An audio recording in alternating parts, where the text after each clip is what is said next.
Hey guys, Sanjeev here. Welcome back to my channel और आज मैं ग्रैंड मास्टर ऑफ गुरमेट का लास्ट पार्ट एक्सप्लेन करने जा रहा हूँ.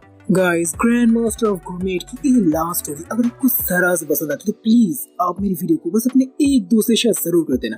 तो चलिए बिना किसी देर के आज खत्म करते हैं इस कहानी को.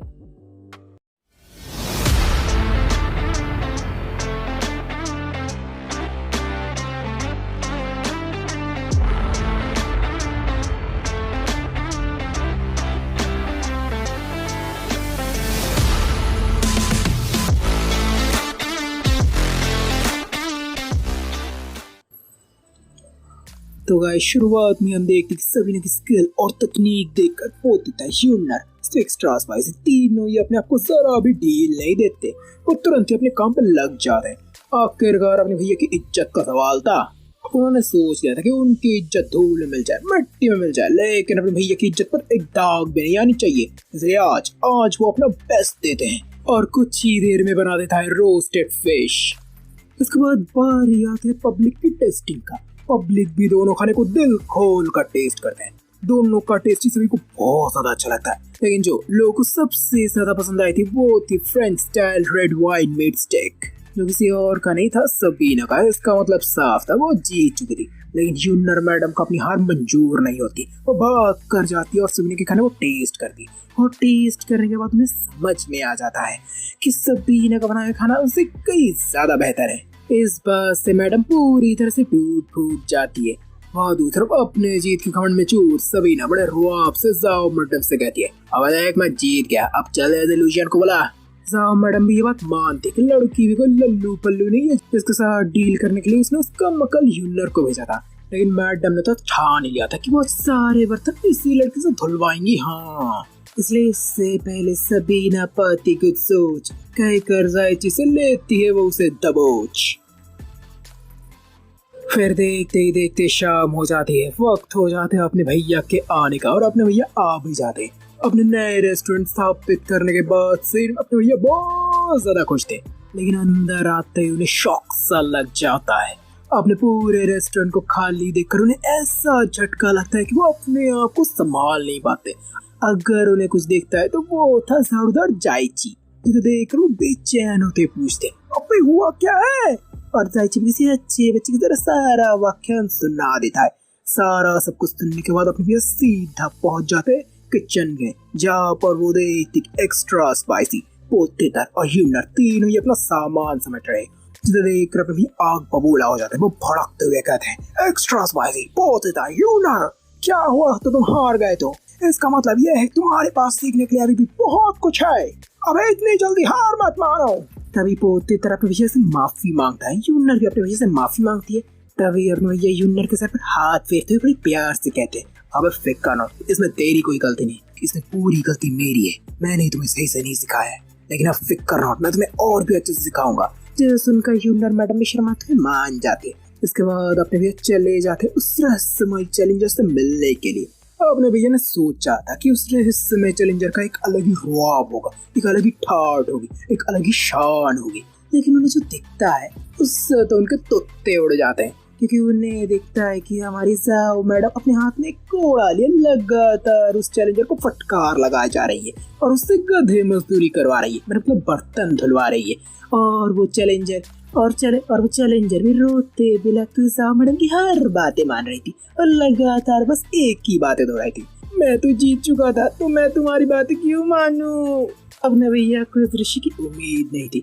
और जब उन दोनों की नजर अपने भैया पर पड़ती है, जाओ मैडम तब भैया को देखकर बहुत ज्यादा खुश हो जाती है. लेकिन वह दूसरा सबीना तो अपने भैया को हजारों बद्दुआएं दे रही थी. साले लूशियन के बच्चे, तेरी वजह से मेरे हाथ घिस चुके हैं, मैं तुझे श्राप देती हूँ कि तू चुल्लू भर पानी में डूब मरेगा. और अपने भैया के बारे में ऐसी बात सुनकर जाओ मैडम तो भड़क जाती. वो फिर से सबीना को फटकार लगाती, अब चल चुपचाप काम कर नहीं तो. और अपने भैया से बड़ी प्यार से बोलती, वो डार्लिंग तुम सफर से आए, जाओ थोड़ा सा आराम कर लो. सच बताओ तो सबीना को देखकर अपने भैया को बड़ी दया आ रही थी, लेकिन वो उसमें कुछ कर भी नहीं सकते, इसलिए बेचारे वो वहां से चले आते. थोड़ी देर बाद अपने भैया सभी लड़कियों के साथ अपने नए रेस्टोरेंट खोलने की खुशी में दिल खोल कर पीते हैं और दिल खोल कर जीते हैं. तभी नशे में टल्ली हो चुके थे और पीते पीते रात हो चुकी थी. सब भी नशे में टल्ली हो चुके थे. सबसे ज्यादा टल्ली तो अपने भैया हो चुके थे. लेकिन लड़कियों का भी थोड़ा सा होश था और उस वक्त साव मैडम और शी मैडम तो सोच रहे थे कि आज आज तो वो अपने भैया का बीच हासिल करके ही दम लेंगे। हाँ, लेकिन अपने भैया की किस्मत अच्छी थी कि थकान और ज्यादा पीने के कारण लड़कियां कुछ ज्यादा ही टल्ली हो चुकी थी, इसलिए बिस्तर में आते ही वो दोनों ही अपने मंगेरी लाल के हसीन सपने में खो जाती है। उसके बाद टैनरन भी उसी मौके का फायदा उठाने आती है, लेकिन उसके साथ भी वैसा ही होता है। वो भी थकान और ज्यादा पीने के कारण कुछ ज्यादा टल्ली थी, इसलिए वो भी अपनी मंगेरी लाल के हसीन में खो जाती है। इसके बाद शैंग मैडम आती है और वो भी अपने भैया के पास आकर सो जाती है। अगले दिन मुर्गे की बांध से अपने भैया की नींद टूटती है और नींद टूटने के बाद जो दिन एक आम लड़के के लिए सबसे सुखद दिन होने वाला था, वो अपने भैया के लिए किसी दुस्सपने से कम नहीं था। अपने सामने इतने सारे लड़कियों को देखकर वो जोर से चीख उठे, ये सब क्या हो रहा है? अपने भैया की चीख सुनकर सभी लड़कियां तुरंत उठ जाती है और जैसे ही अपने भैया को बेहाल हालत में देखते सभी के होश उड़ जाते और कुछ ही देर में सभी लड़कियों को एहसास हो जाता है कि उनसे क्या गलती हुई है। सभी तो अपने भैया के डर के बारे में पूरी तरह से भूल ही चुके थे और जैसे ही सभी लड़कियां अपने भैया को ऐसे बेहाल हालत में देखते तब तो सभी बेचैन हो जाते हैं। अगले ही पल सभी को एहसास होता है कि उनसे क्या गलती हुई है। सभी तो अपने भैया के डर के बारे में पूरी तरह से भूल ही चुके थे। इसके बाद सभी एक दूसरे पूछने लगते कि आखिरकार कल रात को हुआ तो हुआ क्या था, लेकिन सभी बनते अनजान क्योंकि सभी थोड़े बहुत बेईमान। लेकिन उन चारों ने तो प्लान बना लिया था कि आज सुबह जो कुछ भी हुआ वो तो अपने भैया को वो कद्दा भी पता नहीं चलने देंगे। हाँ, इसलिए थोड़ी देर बाद जैसे अपने भैया नींद से उठते और सुबह के बारे में पूछते, वैसे उस बात को चारों लड़की हवा में उड़ा देती। अब तो दिन में सपने देख रही है क्या? अपने भैया भी इस बात को सपना समझकर भूल जाते हैं। इसके बाद शुरू होता है वो दिन। ये दिन भी बाकी सभी दिन की तरह अच्छे खासे बिजनेस चल रहा था, लेकिन फिर आती एक और मुसीबत, क्योंकि आती है एक और रहस्यमय इंसान जो रेस्टोरेंट में आती मेन्यू में मौजूद किसी भी चीज को ऑर्डर नहीं देते, बल्कि शैंग से कहकर अपने भैया को बुलवाती है।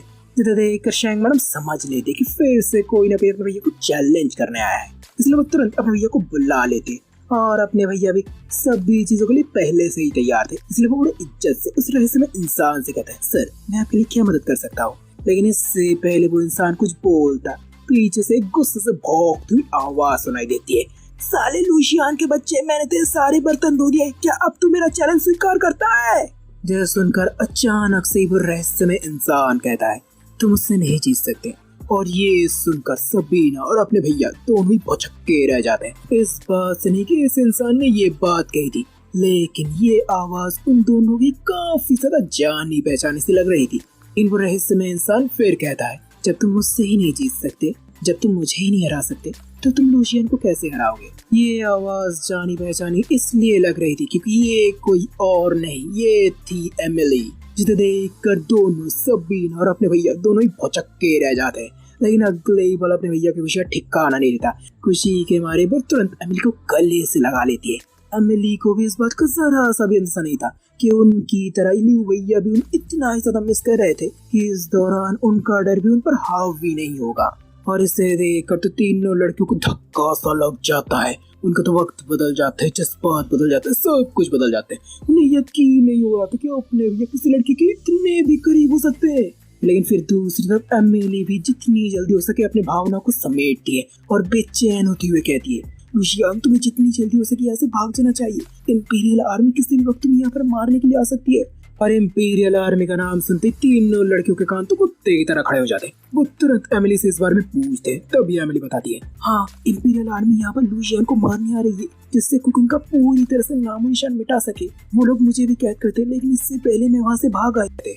ये सुनकर भी तीनों लड़के ज्यादा घबराते नहीं है, क्योंकि इस बारे में उन तीनों को बहुत पहले से ही अंदाजा था। इसलिए तब भी जाओ मैडम कहती है, अब फिक्का नॉट, अब तीनों एकेडमीज हो चुकी है एक, अब आगे जो कुछ भी होगा लेंगे हम देख। जाओ मैडम ऐसे कह तो रही थी, लेकिन जैसे ही वो इंपीरियल आर्मी के लाखों सैनिकों को देखते उनकी हवा टाइट हो जाती है, क्योंकि इंपीरियल आर्मी में 10,000 या 20,000 नहीं बल्कि पूरे लाखों सैनिक मौजूद थे। इतनी बड़ी आर्मी को देखकर लियू भैया पूछते, अब ये लोग मुझे मारना क्यों चाहते हैं? मैंने इनका क्या उखाड़ा है? तभी एमिली कहती है, इस दुनिया में अच्छा खाना किसी भी आम इंसान को एक महान योद्धा में तब्दील कर सकता है। और ये सुनते लियू भैया भी सारा माजरा समझ जाते हैं कि अगर सभी आम इंसान एक योद्धा बन गए तो कौन इंपीरियल कोर्ट से डरेगा, कौन उनकी इज्जत करेगा? उनकी तो इज्जत की थू हो जाएगी। और यही बात थी कि वो अपने भैया को मारना चाहते थे। वह दूसरा इतनी बड़ी आर्मी से जाओ मैडम थोड़ी सी घबराई हुई तो थी, लेकिन लियू भैया उनका पहला प्यार था, वो उन्हें कुछ कैसे होने दे सकता था। इसलिए वो तुरंत ही उस लड़ाई में कूद पड़ती है और आर्मी के कमांडर से भिड़ जाती है। कमांडर भी कोई लल्लू पल्लू नहीं था, वो भी एक लेवल 8 का वॉरियर था और अपने कवच और धारदार हथियार के साथ वो लगातार साव पर भारी पड़ रही थी। और ऐसे लड़ते लड़ते वो साव का आइस पैच भी काट देता है। और तब जाकर हमें पता चलता है कि जाओ मैडम एक आंख से अंधी नहीं है, बल्कि उनके दोनों आंखों का कलर अलग अलग है। अपनी एक खास पहचान छुपाने के लिए जाओ मैडम ने इस आइस पैच को पहना था। और वह दूसरा कमांडर जैसे जाओ के दोनों अलग अलग तरह के रंगों के आंखों को देखती है, वो तुरंत जाओ को पहचान जाती है। अब तो वो जाओ को जान से मारने के लिए और भी दृढ़ हो जाती है। गाइस, इसके पीछे भी एक कहानी है, आपको कुछ ही देर में पता चलेगा। बहरहाल जाओ मैडम को मुसीबत में देख तैनरैन और शैंक तुरंत लड़ाई में कूद पड़ती है, लेकिन वो कमांडर भी कुछ कम नहीं था, वो तुरंत उन्हें दूर धकेल देता है। और यहाँ तक कि जाइची भी जो इतना बड़ा फाइटर था, वो भले सैनिकों को अच्छी खासी टक्कर दे रहा था, लेकिन कमांडर के सामने वो भी खड़ा नहीं हो पा रहा था। लेकिन अपने भैया भी कुक्स के कुक्स थे, उनका खाना जब आम दुनिया में लोगों के दिलों को छू जाता है, तब इस दुनिया में तो कोई बात ही नहीं थी। इसलिए उनके सभी कस्टमर्स भी चाहते थे कि कुकिंग बंद ना हो, इसलिए वो सभी भी इस लड़ाई में कूद पड़ते हैं।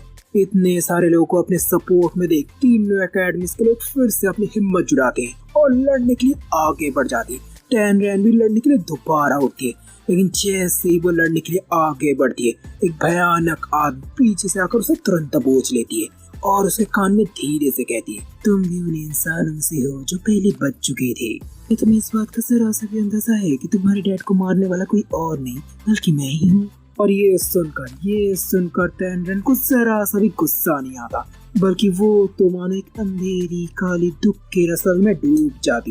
वो अपने डैड से बहुत ज्यादा प्यार करती थी, अपने डैड को खोने का दुख उसके लिए बहुत बड़ा झटका था। इसलिए जैसे वो भयानक आदमी उसके डैड के बारे में उसे फिर से बताता है, उसकी तो मानो लड़ने की सारी क्षमताएं कई खो जाती है। शैंक उसे तुरंत संभालने लगती है और फिर देखते ही देखते इतने सारे सपोर्ट के बावजूद इंपीरियल आर्मी फिर से तीनों एकेडमीज पर हावी होने लगता है। तब सबको लग रहा था कि अब सब कुछ खत्म ही होने वाला है, तब भी एंट्री होती है हमारे ग्रैंड मास्टर की, यानी कि अपने लियू भैया के ससुर जी की। इस वक्त उनका ऑरा ही कुछ अलग लग रहा था, क्योंकि अब वो अचीव कर चुके थे the ultimate tier 9th level को। 9th लेवल का वॉरियर वॉन्ग में बहुत ही ज्यादा रेयर होता है, कुछ मुट्ठी भर लोग ही 9th लेवल पर पहुंच पाते हैं। यहाँ तक कि इंपीरियल आर्मी के पास भी अपनी 9th लेवल का कोई भी वॉरियर नहीं मौजूद है। वो तो अगर अपने भैया का कुकिंग नहीं होता तो शायद ससुर जी कभी इस लेवल को अचीव भी न कर पाते। बहरहाल ग्रैंड मास्टर को देखकर और उनकी नई ताकत को महसूस करके सभी के अंदर तो एक अलग ही जोश उमड़ आता है, जिसके बाद तो शुरू होती है कांटे की टक्कर। जब 16 साल पहले इंपीरियल आर्मी का हमला हुआ था, तब तीनों के तीनों एकेडमी से इसके चपेट में आ चुके थे। तीनों को ही बहुत कुछ खोना पड़ा था। इनमें से एक था लीजन, जिसके ग्रैंड मास्टर ने अपनी इकलौती प्यारी बेटी को बचाने के लिए उसे तैन हाउस के ग्रैंड मास्टर के हाथों सौंप दिया था और खुद अकेले पूरे आर्मी से भिड़ चुके थे। तैन हाउस के ग्रैंड मास्टर ने जाओ को बचा तो लिया था, लेकिन इस दौरान वो खुद मारे गए थे। ये बात किसी बुरे सपने की तरह आज भी जाओ को याद है, क्योंकि उससे बचाने के लिए पता नहीं कितनी जानों कुर्बान हुए थे, खासकर उसके डैड की जान। शायद किस्मत आज उसी दिन का इंतजार कर रही थी, इसलिए यास तो पूरे इंपीरियल सिटी की लीडर है, क्योंकि पप्पा जी के हाथों इंपीरियल आर्मी की हार हो चुकी थी। लेकिन अब मैडम जी अपने आप को बहुत ज्यादा अकेला महसूस कर रही थी और उनका यह अकेलापन बस एक ही इंसान दूर कर सकता था, वो कोई और नहीं, वो थे हमारे प्यारे लियू भैया। इसलिए वो तैनचू और तैनरैन के साथ चल पड़ते सेलेस्टियल साइकिल स्कूल, जहाँ पर बड़े ठाट बाट से स्वादिष्ट पकवानों के साथ बड़े धूमधाम से शादी मनाई जा रही थी। और शादी किसी और की नहीं थी, अपने भैया के ससुर जी की, और दुल्हन कोई और नहीं, दुल्हन थे अपने भैया के मास्टर। गाइस, यहाँ पर कुछ चीजें आपको क्लियर हो जानी चाहिए। असल में जब सालों पहले लुजियान की मास्टर एक्सीडेंटली इस दुनिया में आ चुकी थी, तब पहली मुलाकात उनकी हुई थी ससुर जी के साथ, और पहली नजर में प्यार होते ही उनके साथ इल्लू इल्लू भी हो चुका था। जब सालों पहले अपने लियो भैया के मास्टर इस दुनिया में एक्सीडेंटली पहुंचे थे, तब उनकी पहली मुलाकात किसी और के साथ नहीं, तब उनकी पहली मुलाकात अपने ससुर जी के साथ हुई थी, और पहली मुलाकात में प्यार होते ही होते उनके साथ इल्लू इल्लू भी हो चुका था। और मास्टर से ससुर जी कुकिंग के साथ रूबरू हुए थे, और कुकिंग ही वो वजह थी जिसकी वजह से तीनों एकेडमीज एक हुई थी। लेकिन जैसे जैसे कुकिंग की बातें फैलने लगी, इंपीरियल कोर्ट तक भी बात पहुंच चुकी थी। इंपीरियल कोर्ट वाले समझ चुके थे कि अगर कुकिंग पूरी दुनिया में फैल गई तो लोगों में ताकत की कोई कमी नहीं होगी, तो कौन उनकी इज्जत करेगा, कौन उनसे डरेगा। इसलिए उन्होंने सेलेस्टिया सर्कल स्कूल पर हमला कर दिया था, और बाकी दोनों एकेडमीज भी इसकी चपेट में आ चुकी थी। इसलिए इंपीरियल आर्मी ने सीधा सेलेस्टिया सर्कल स्कूल पर हमला कर दिया था और लुजियान की मास्टर को कैद कर लिया था, और इसी दौरान बाकी दोनों एकेडमीज भी इसकी चपेट में आ चुकी थी। अब ससुर जी चाह कर भी कुछ कर नहीं सकते थे, क्योंकि तब वो उतने ताकतवर नहीं थे। लेकिन जब वो ताकतवर बने, तब उन्होंने अपना वादा पूरा किया और अपनी प्यारी बीवी को इंपीरियल कोर्ट से छुड़ा लिया। मैडम भी इस बात से बहुत ज्यादा खुश थी कि आखिरकार इतने सालों बाद उन्हें ससुर जी को देखने का मौका मिला था। जब दोनों खुशी में एक दूसरे से गले लग ही रहे थे, तब भी एंट्री होती है अपने जाओ मैडम की। एंट्री मारते ही सब भी देते हैं उन्हें फुल इज्जत, यहाँ तक कि ग्रैंड मास्टर और लियो भैया के मास्टर भी। लेकिन तभी मैडम बड़े रुआब से कहती है, अरे इसकी कोई बात नहीं, मैं बस अपने लुजियान को लेने आई हूँ। तभी जायची बड़े प्यार से कहती है, लेकिन मुझे माफ करना जाओ, लेकिन मुझे नहीं लगता तुम मुझसे मिल पाओगे, क्योंकि वो तो यहाँ से बहुत दिन पहले ही निकल चुका है। ये सुनकर जाओ मैडम के तुत्ते उड़ जाते हैं, और तब जाकर उन्हें समझ में आ जाता है कि ये शादी किसी और की नहीं, और तब जाकर उन्हें पता चलता है कि ये शादी अपने लियो भैया की नहीं, बल्कि तो बुड्ढियों की हो रही थी। लेकिन अब तक उन्हें ये समझ में नहीं आ रहा था कि आखिरकार इतने स्वादिष्ट पकवान बना कौन रहा था भाई। जाओ मैडम की ये बात सुनकर बड़े रुआब से आगे आ जाती यूनर और कहती है, अबे अगर लुजियान बना सकता है तो मैं भी बना सकता हूँ। और बस सुनकर उड़ जाते जाओ मैडम के तोते। सोच रही थी वो, इस दुनिया में आजकल क्या क्या होते। यहाँ से बहुत दूर खड़े थे अपने लियो भैया, जो समुद्र के तट पर खड़े खड़े ठंडी हवा का मजा ले रहे थे। तब भी अचानक उनके पीछे से आ जाती है शी मैडम। आते ही वो अपने भैया के साथ जाने की जिद करती है। तभी लियो भैया कहते हैं, शी देखो, तुम बहुत ज्यादा काबिल वॉरियर हो, अपनी मौजूदा ताकत के साथ तुम दुनिया में कहीं भी जा सकती हो, तुम्हें मुझे फॉलो करने की कोई जरूरत नहीं। अलविदा शी, उम्मीद है कि हम दोबारा मिलेंगे। इतना कहते अपने भैया चले आते बोर्ड पर, जहाँ पर मौजूद थी अपनी शैंग मैडम और एमिली। अभी अचानक एमिली अपने भैया से पूछती है, लुजियान तुम अचानक से फ्रेंच जाने के बारे में क्यों सोच रहे हो? तभी अपने भैया कहते हैं, मैंने सोचा क्यों न जाकर तुम्हारे होम टाउन को देख लूं, और मैं पूरी दुनिया को बताना चाहता हूँ कि what is the taste of good food. तो अपने भैया के इसी डायलॉग के साथ हो जाता है सीजन 1 का एंड। उम्मीद है आप नहीं हुए ऑफेंड। प्लीज कर देना इस कहानी को जरा सेंड। गाइस, मेरी इस कहानी को इतना ज्यादा पसंद करने के लिए आपका बहुत बहुत शुक्रिया। बट फिकर नॉट गाइस, बहुत जल्दी एक दूसरी कहानी आने वाली है। और गाइस, अगर मेरी वीडियो अगर आपको जरा से पसंद आता है तो प्लीज आप मेरी वीडियो को बस अपने एक दोस्त के साथ जरूर कर देना। तो चलिए आज के लिए विदा लेता हुआ आपसे।